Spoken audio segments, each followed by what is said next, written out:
ওকে, এই smart Q C Y activity smart ওয়াচের second review. এই রিভিউটা করা লাগতেছে বিকজ অফ আমি এটাকে রিটার্ন করে দেব। কিছু প্রবলেম আইডেন্টিফাই হয়েছে যেটা খুবই সিরিয়াস। আসলে এইভাবে এটাকে ব্যবহার করার উপযুক্ত না এখন আর।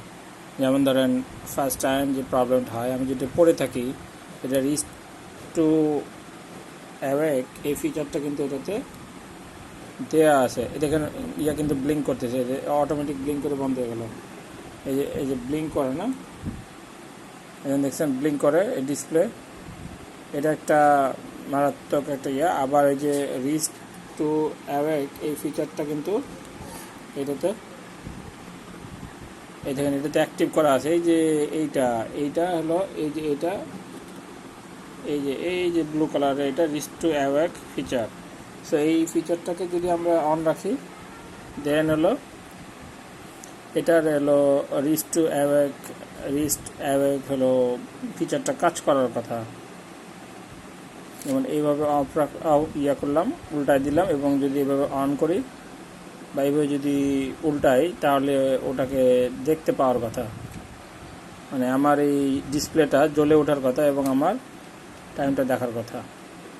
কিন্তু ফিচারটাও কাজ করছে না।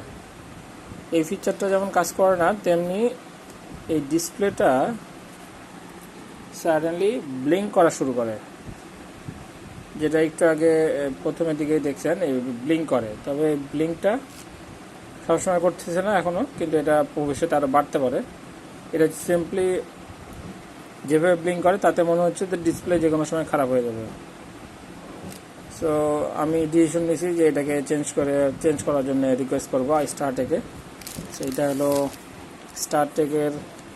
স্টারটেক থেকে নেওয়া, আর টপটেক জোনের স্টিকার এটাতে ছিল, আমি যেটা রিমুভ করে দিছি।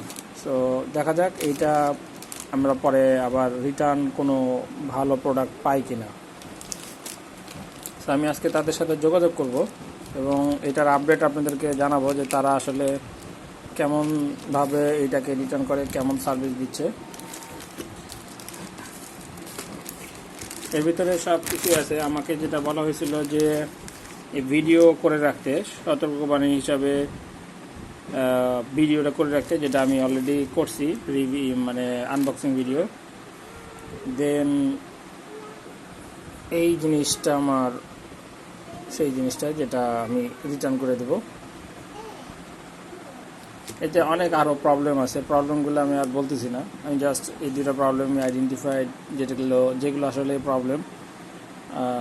বাকিগুলো আসলে সফটওয়্যার রিলেটেড প্রবলেম, যার কারণে আমি আসলে সিদ্ধান্ত নিয়েছি যে এটা এখন রিটার্ন করা ছাড়া উপায় নেই।